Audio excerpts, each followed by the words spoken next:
All right, hello everyone. This week we're going to look at logistic regression. This is the last week of material that we will have new material for this semester. So, like always, I have the assignment zip file link on your assignment page. You want to open that up, and we're going to be using this EEL data set from the field text, and I have that open in Jamovi already. And I made a new version of the answer sheet to try and make it a little easier to follow along than the outline format that I'd used earlier. So your questions are on the left and a place to have some answers on the right. I am going to have you submit your answers on a Canvas quiz again, but I don't know if this might help you to kind of keep notes as you go through to do the assignment. So I made this. Maybe you can print it out or use it on your computer or not use it, whichever is easiest for you. But I thought I'd try another version of this just to try and see if it's a little easier to use. So this week we're looking at let's go ahead and follow through the assignment on our notebook file. So we're going to predict a dichotomous outcome. In this case, Field describes his data set, something about eels, and if somebody's cured or not cured, if they have an intervention, and a continuous duration variable. You can read about the variables in the field text. I left our regular Jamovi modules,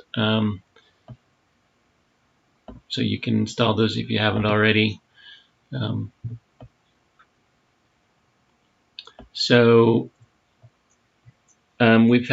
I've reorganized our steps in null hypothesis significance testing, just to be a little more chronological.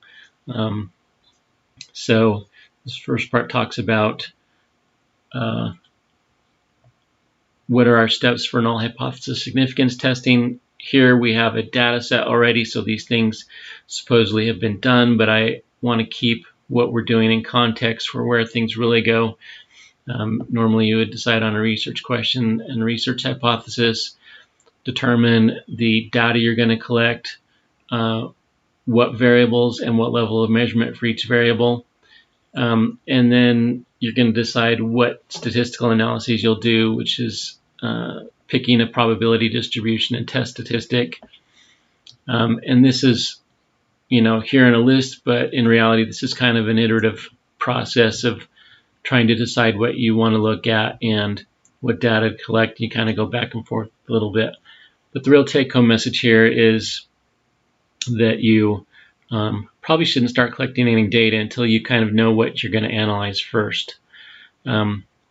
Also, we haven't really talked explicitly about it, but all too often people do not consult a statistician until after they've already collected their data, and in reality, they really should talk to somebody in the planning stages, so that, because that statistician can help you decide what types of analyses you want to do to answer your research questions and what data to collect to do it. And so once you have all that settled, then you could go collect your data.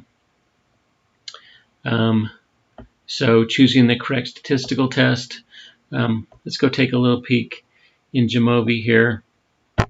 And I'm going to do, let's look at our data first. And his first variable is if somebody is cured or not cured.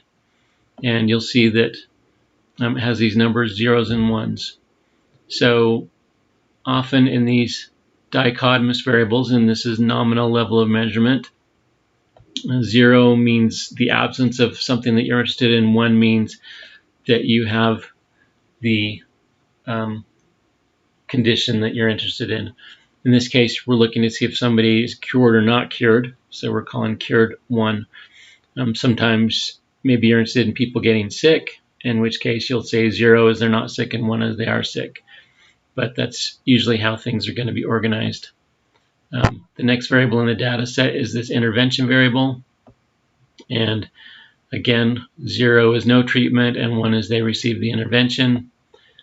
And the last variable in this data set is continuous variable, and it's the number of days with the problem before they got treatment. So logistic regression is a regression and where we're going to try and predict an outcome, but our outcome is dichotomous instead of a continuous one. And you can read about the theory behind it. But there is one test that we're going to do, and we're going to go ahead and calculate a variable. And we're interested in testing the linear relationship between the log of our continuous variable with our outcome variable. So to do that, and Field explains in his text that we can put the continuous variable with the log of the continuous variable in an interaction term in our model, and if it's not significant, then we meet our linear relationship assumption. So we're going to calculate this log variable. So I'm going to go to add and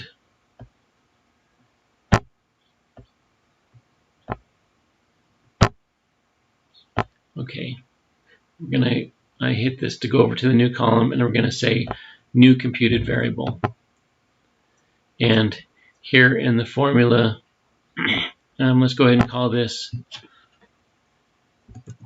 log underscore duration. And here in the little formula, I'm going to take the natural log, and I want to get that for my duration variable. So if you see, if I click them, now it entered the formula in there. You can just type this formula in. Just be very careful of your capitalization and spelling. And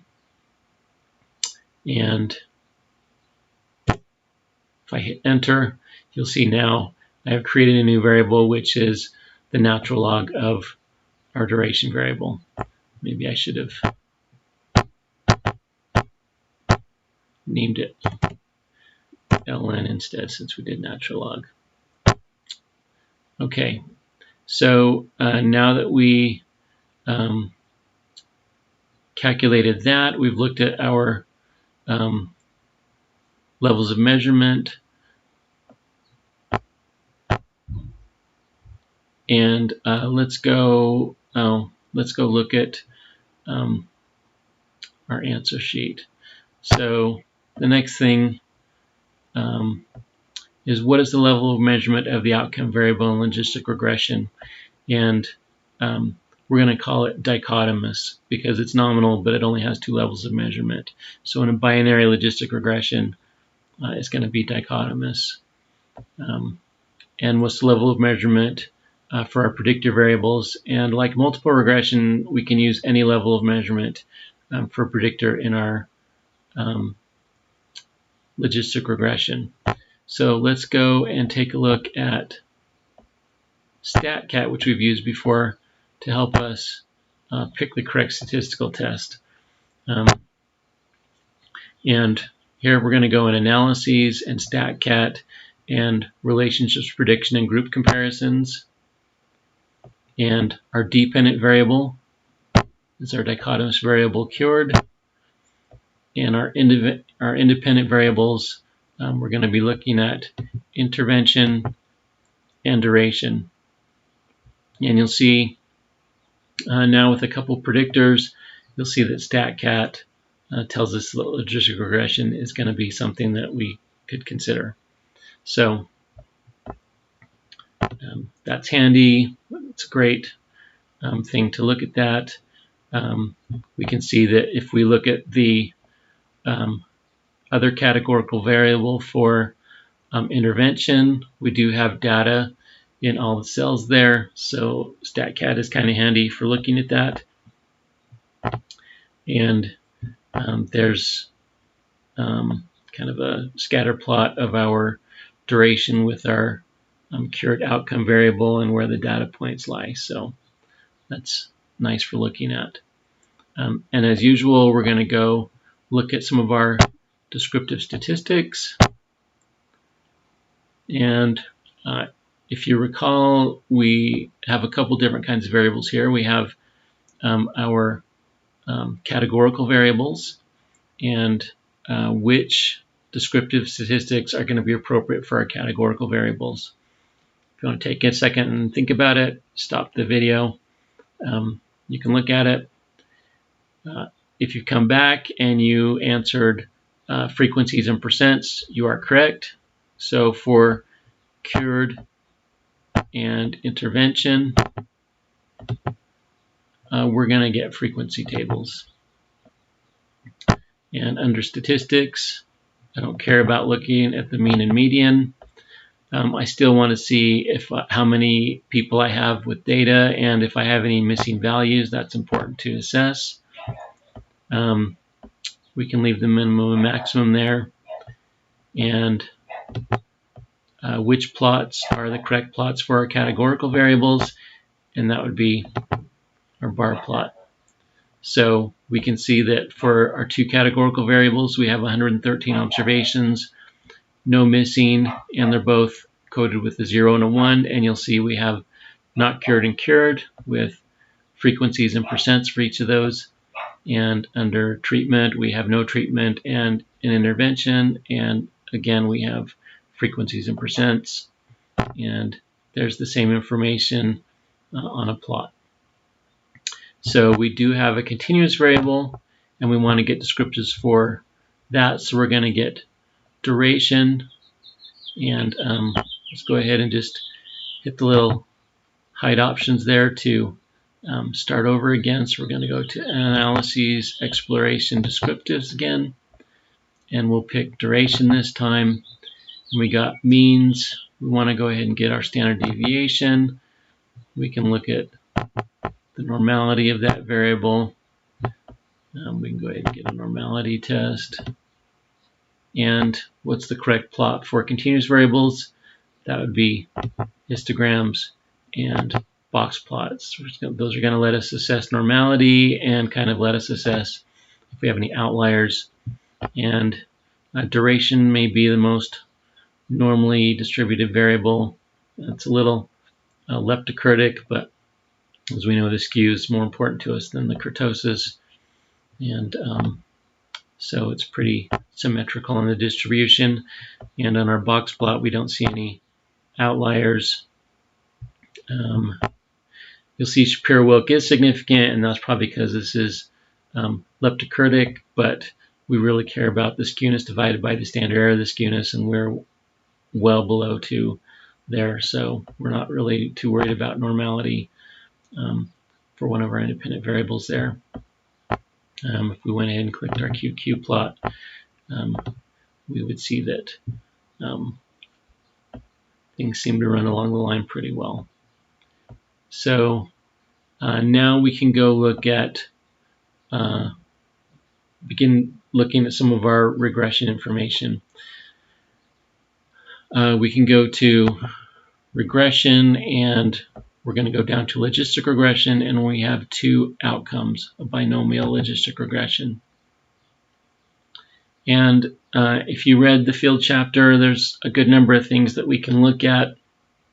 One of the things was the linearity by looking at the interaction with duration, with the natural log of duration. So let's go ahead and kind of get that out of the way. He does that last, but he said it's probably something you would do first, and we're going to go ahead and just take a peek at that.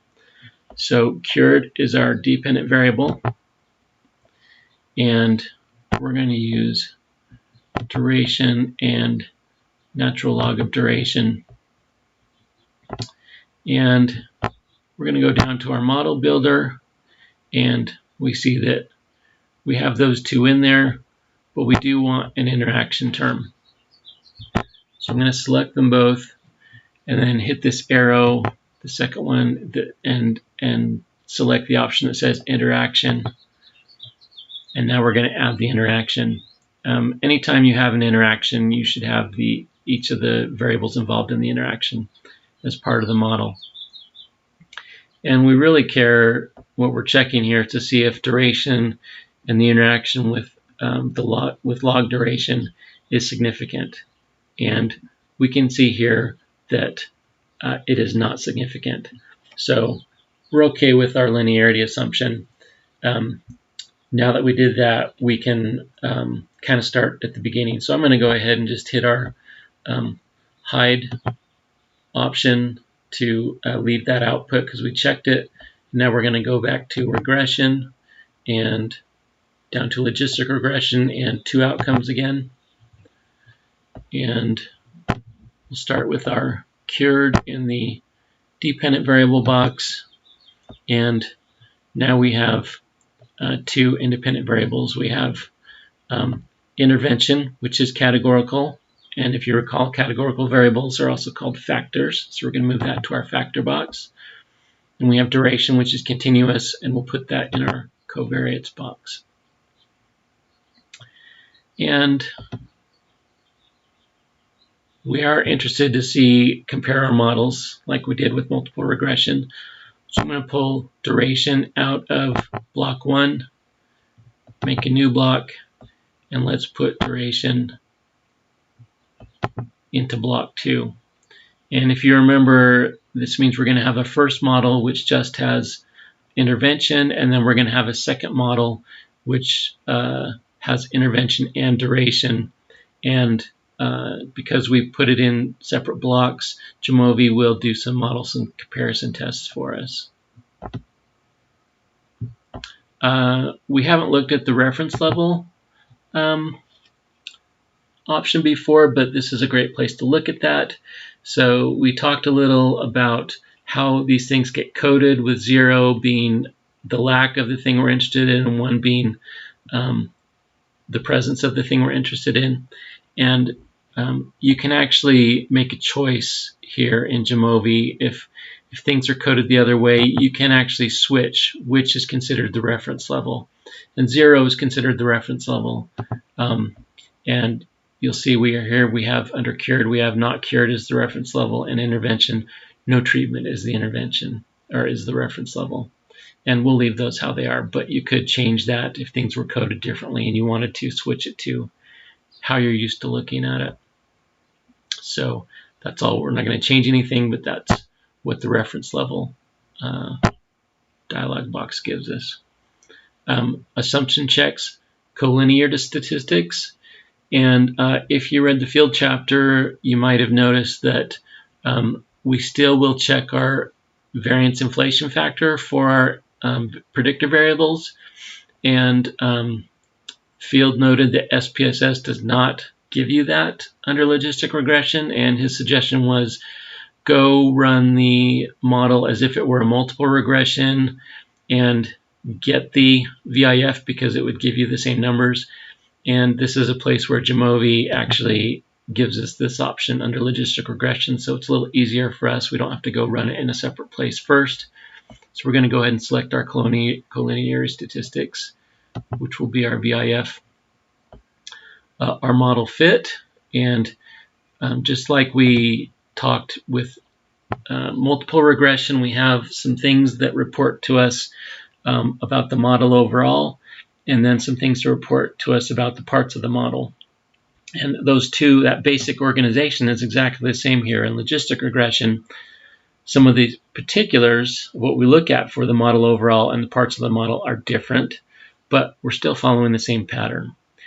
And we talked about this deviance, and Field talked about this deviance, and you can read about that. And we did look at our information criterion. We can keep that. I'm going to go ahead and get our overall model test. And Field talked about these pseudo R-squared measures. And because logistic regression is estimated in a different way than multiple linear regression, R squared can't really be calculated. And so people have come up with these pseudo R squared, these ways of estimating R squared, to try and give us some kind of a similar idea, because R squared is such a useful way to look at a regression model and try and calculate what proportion of shared variance our predictors have with our outcome. And Field talked about Cox and Snell and Nagelkerke R squareds. And when I opened up Jamovi, I actually saw this McFadden's R squared. I had actually never heard of that. I did a little looking. It's another way to estimate it. And it's a little more conservative than Cox and Snell and Nagelkerke. So I went ahead and clicked the option to get Cox and Snell and Nagelkerke. Apparently McFadden's is the default for another statistical package called Stata. Cox and Snell and Nagelkerke are what SPSS usually gives. That's what I was used to looking at. We're going to get all three and we'll take a peek. We'll see how we interpret that. So under the model coefficients, this is our parts of the model. We'll go ahead and get our omnibus tests. We'll go ahead and get our estimates and confidence intervals for that, kind of like the B's that we looked at with linear regression. And we're going to get an odds ratio and a confidence interval, and that's kind of the outcome of interest for logistic regression. We'll talk a little bit when we're looking at the output. And I'm going to go ahead and get some of these prediction things, and we can just talk a little bit about it. So under cutoff, I'm going to get the cutoff plot, predictive measures, accuracy, specificity, and sensitivity. And under ROC, we'll go ahead and get ROC and AUC, area under the curve. ROC stands for, I think, a receiver operating characteristic, I believe, but you can look that up in the book or look that up online. Okay, so now that we've made all these selections, we can look at some of our output. So let's focus on our model overall first. So we have our model fit measures. We have a deviance and an AIC. If you remember, the lower the AIC, the better the model. And you can see right here, our first model has a 148 and the second one a 150.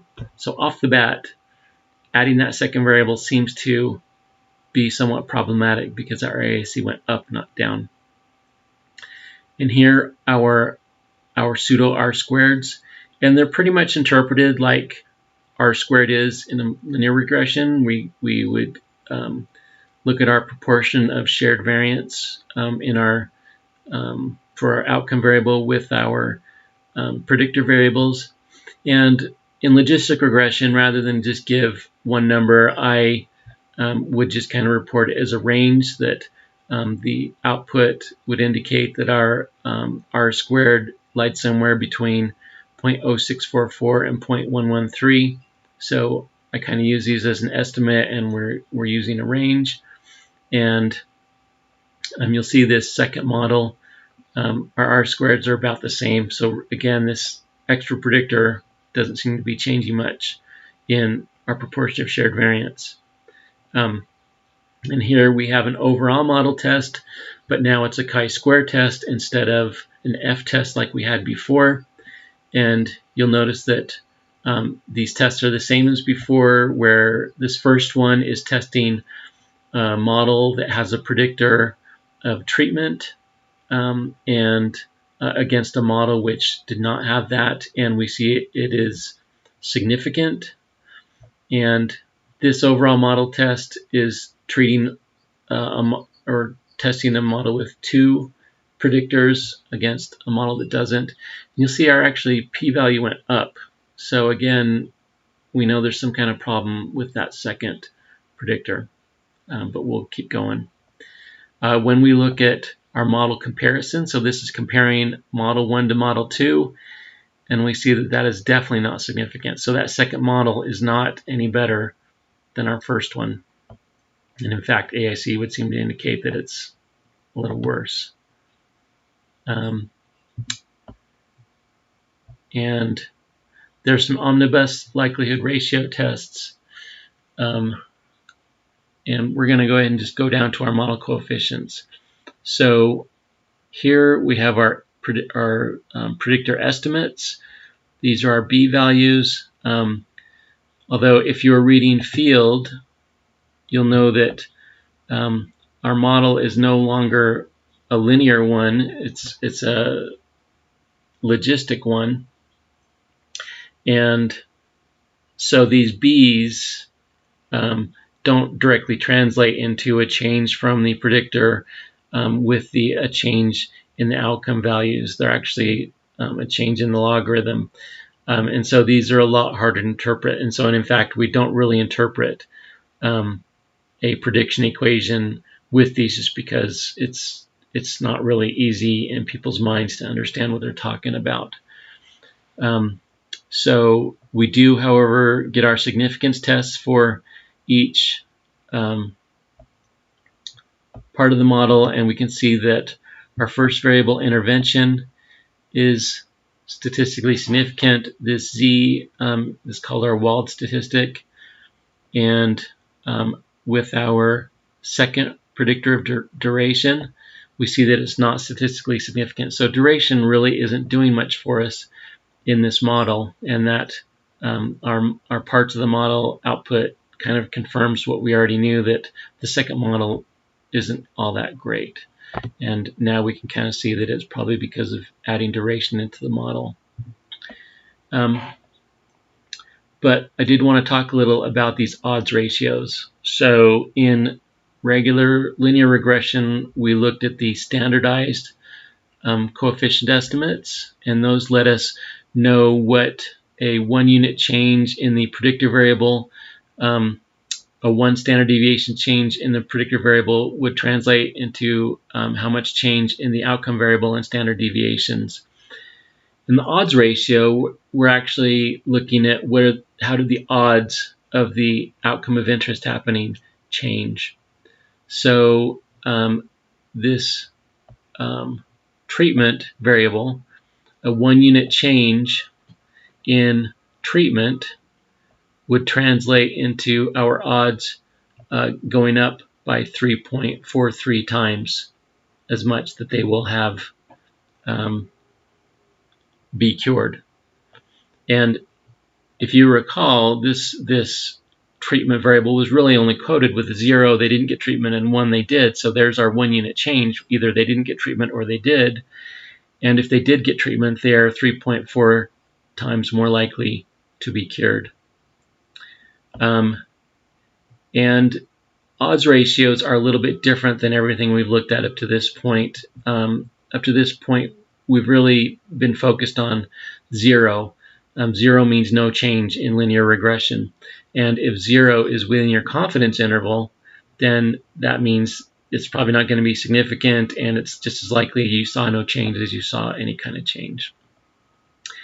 Now, on odds ratios, the number that means no change is 1. If you multiply 1 times anything, it is the same, and that a one-time change in our odds means there's no change. And so in our confidence interval for odds ratios, we're looking to see if the confidence interval contains the value of 1. And we can see that here for treatment, it does not. We're going from 1.5 up to 7.74, so 1 is not within that. But on our duration variable, we're going from 0.7 up to 1.4. And so the value of 1 is within that confidence interval, which means that it's likely there is no change there, and we can see that it's not a significant result. So those match each other. So this is something to keep in mind with logistic regression, that a value of 1 means there's been no change. A value greater than 1 means that the odds have increased. And a value between 0 and 1 means that the odds have decreased. If I took my odds and multiplied them by 0.5, that means I just cut my odds in half. So that's something that's different with logistic regression These odds ratios are really where we focus our interpretation for the variables and comparing the variables. And we can see how much each variable, one unit change, that changes the odds. And we can see that duration really is not doing much for us at all. So we can see that, there's our variance inflation factor. And just so you guys can see this, a lot of times if you're being very complete, if you recall when we did an ANOVA, when we had a couple of predictor variables, we included the interaction in there, and we can include an interaction in here. We're going to select both variables and go and say that we want the interaction included in the model. If we look at these model coefficients again,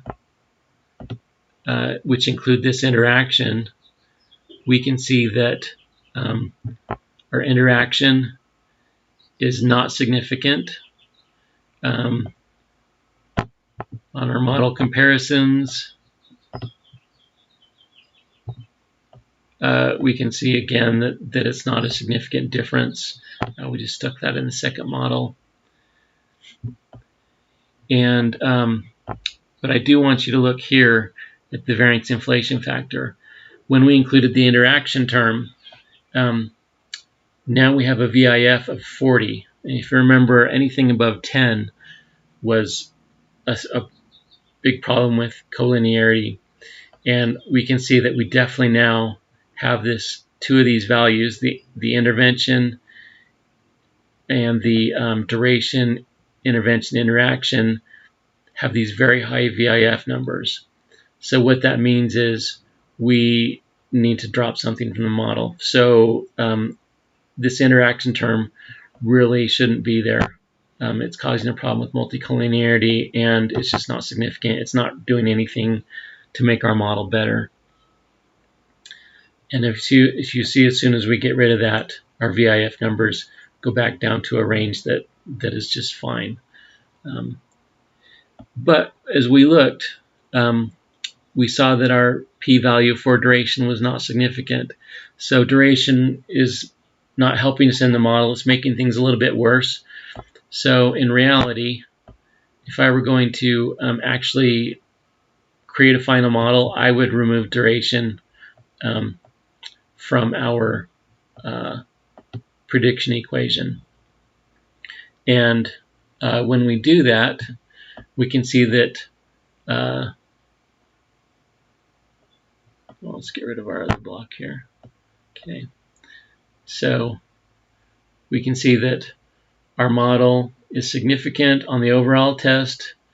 We can see that when we look at intervention, that our Wald statistic is significant, 0.002, and we can see that our odds ratio is 3.417, meaning that when we get treatment or there's a 1-point increase in treatment, that we are 3.4 times more likely to be cured. So definitely treatment seems worth getting, and our VIF number is great. So now we can look a little bit at some of these plots. Now this cutoff plot, I got it to look at it. SPSS, when I use that, I don't recall seeing that kind of a plot. And we can see that we have sensitivity and specificity, and I always have to look these up a little bit, but I did.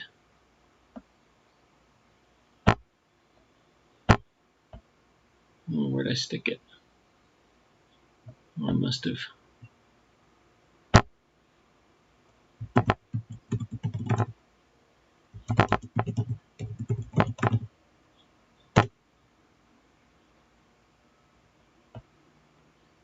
Must have closed my website where I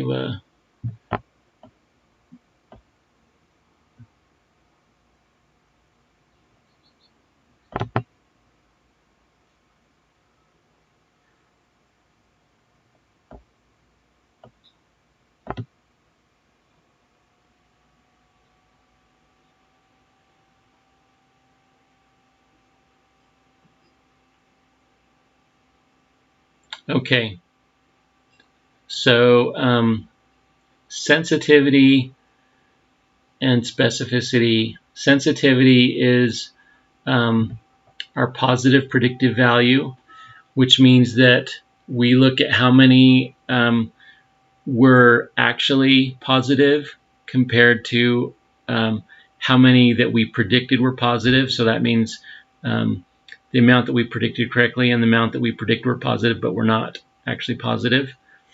And specificity is our negative predictive value, and that is how many really were negative compared to how many we predicted to be negative, which included both those that we were correct on and those that we were mistaken on. And so if we look in Jamovi, sensitivity is our positive predictive value and specificity our negative. And I'll probably have to do a little more reading to figure out how I would use this chart a little bit better. But these numbers are useful, and these probably ought to look familiar to you. Accuracy is how many were we correct on. So if we had an outcome like being cured, if if we were just flipping a coin, do we do better than just flipping a coin? And we do somewhat better. We're at 64.6% for accuracy in our prediction, but it's not like the best thing in the world. And our sensitivity, which is our positive predictive value, we're at 63%, our specificity about 66.7%. And this AUC stands for area under the curve. We're running about 64%, almost 65%. So it's an okay model, but it's not a fantastic model. And another way when you're looking at predictions, they'll look at these ROC curves, and this diagonal line is if you were just basically guessing, and we are a little better. We have a bigger area under the curve. So these are some interesting things to look at. And I wanted to include logistic regression for you guys because you can see we're really starting to talk about some things very relevant to medicine. Predicting what category things go in is a very important thing when we're studying the effectiveness of our treatments. And I wanted you guys to be exposed to some of logistic regression. As you can tell, there's a lot more that we could talk about here. You could probably do half a semester easily on logistic regression alone, going through some of the ins and outs and interpreting these things, but I wanted you to at least see it. So on our answer sheet, let's see if we have not talked about any of these things. Steps for an HST that should be done before conducting statistics, levels of measurement, how would we enter things in StatCat, we talked about that. General steps for preparing the data, those are going to be listed in our prior week's materials. You can go look those up. What steps can we take for looking at data accuracy, looking for nonsensical values and data entry errors, and checking columns and scoring instruments. And you can look up the individual items from our prior week's notes.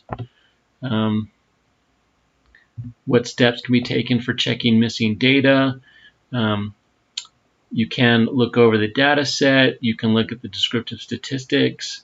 Again, you can see that in prior week's videos that we looked at. What steps can be taken to check for outliers? We've learned several different ways. We can look at z-scores. We can look at our histograms and box plots. We can see them graphically. Last week we learned about multivariate outliers and using Mahalanobis distance to look at multivariate outliers. So there's a number of things we can look for looking for outliers. and checking statistical assumptions.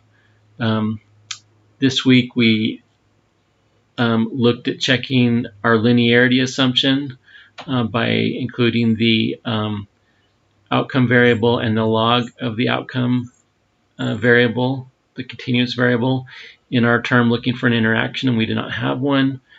Again, we can look at normality and outliers by looking at our histograms and box plots and our descriptive statistics, although since we are looking at logs of things, the raw scores aren't quite as important, and I would probably encourage you to really double check that linearity assumption by including the interaction between the continuous variable and the log of the continuous variable in the term looking for a significant interaction, because a lot of times even if you may have had an outlier or some normality issues, because these data we're working more with logarithms, then those things, the raw scores get a little less important. What are some options available if statistical assumptions are violated for logistic regression? And field does not go into that too much, but if we violated our linearity assumption, one option is we could take that predictor out of the model. And for sure, I would just report it as a limitation to our model, because it'd probably make our results a little less generalizable. So short of just taking a variable out with our multicollinearity, we need to take one of those variables out. But those are some of our options, and field did not talk about alternatives to logistic regression. Steps for conducting a statistical test. So that's going to be on our prior week's notes. We would state the null and alternative hypothesis, determine the criteria for rejection. We would calculate our test statistic, and then make decisions about our null hypotheses. Are we going to reject or fail to reject? And what are the steps for, and then reporting our results. Those are pretty much our 5 steps that we go through every time we do a statistical test. Null and alternative hypotheses for logistic regression. Again, we talked before, when some studies are really more concerned about the model, and some studies are more concerned about the parts of the model. And any statistical test in each of those parts is going to have a null and alternative. If we went and looked at our model overall, so we have our overall model test here. There's our chi-square test. And the null would be there is no difference between a variable that does not include predictors and a variable that does include predictors. The alternative would be that there is a difference between the two. If we look at our Wald test for our individual predictors, the null would be that there is no difference between the estimate and 0, and the alternative would be there is a difference, and we saw that there was significance. So there is a null and alternative for each of those parts there. Criteria for rejection, we're using alpha 0.05. There are times when you can use 0.1 or 0.01, depending on what you're doing, or even other values, but we've pretty much been using alpha 0.05.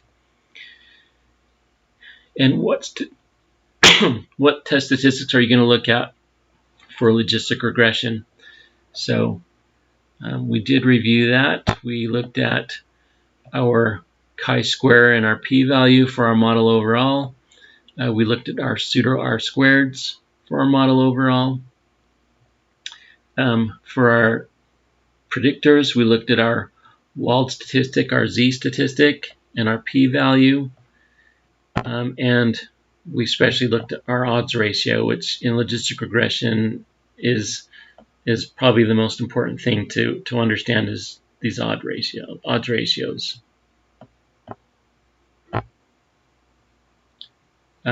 What are some of the conclusions that you can draw? So for our model overall, our chi-square test, we rejected the null. For our estimates on our wald test, we were significant. We rejected the null. Those were probably the two most. And when we had our duration included, it was not significant, and we failed to reject. And we went and took that out of the model because it wasn't making our model any better.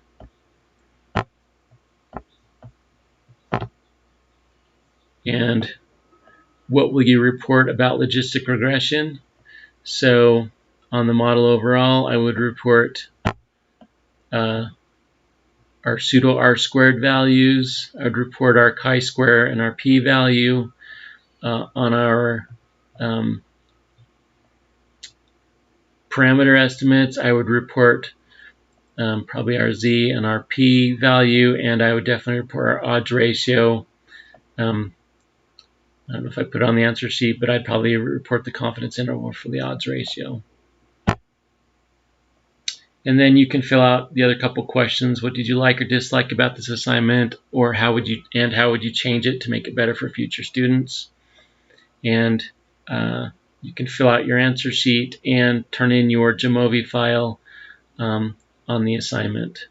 So I hope you guys have a good week, and I will see you online and in office hours.